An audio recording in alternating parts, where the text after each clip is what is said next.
Anger and frustration, though many had not expected the request to go through in the first place. But now some Kenyan leaders are talking tough. We now can say we have genuine, legitimate, consistent friends. And we are going to work with those who are prepared to work with us. 7 out of 15 member countries of the Council voted in favor of the deferral. China and Russia were in support, while the US, the UK and France abstained.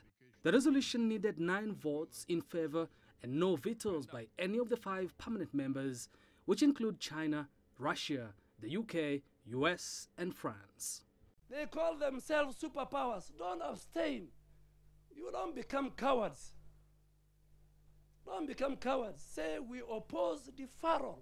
That's what I call it. I call it arrogance, and I call it belittling a sovereign country. And as I have said, watch this space.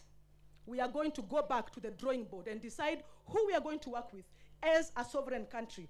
The African Union had sought a deferral of the cases for at least a year in order to give President Uhuru Kenyatta and his deputy William Ruto some time to deal with, among other things, the security situation in the country, especially after the September terror attack at the Westgate shopping mall.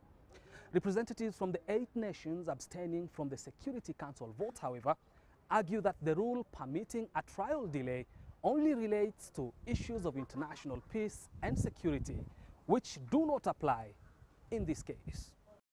However, all hope is not lost.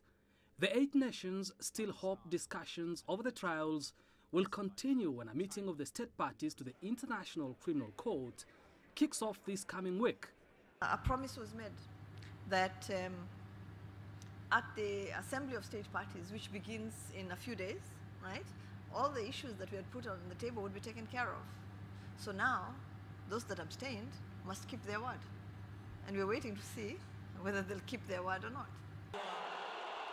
Kenyatta will be the first sitting president to face charges at an international court should all the avenues fail to bear fruit. His trial is expected to kick off in February next year. That of his deputy William Ruto is already ongoing at the Hague-based court. Kofamrenje, CCTV, Nairobi, Kenya.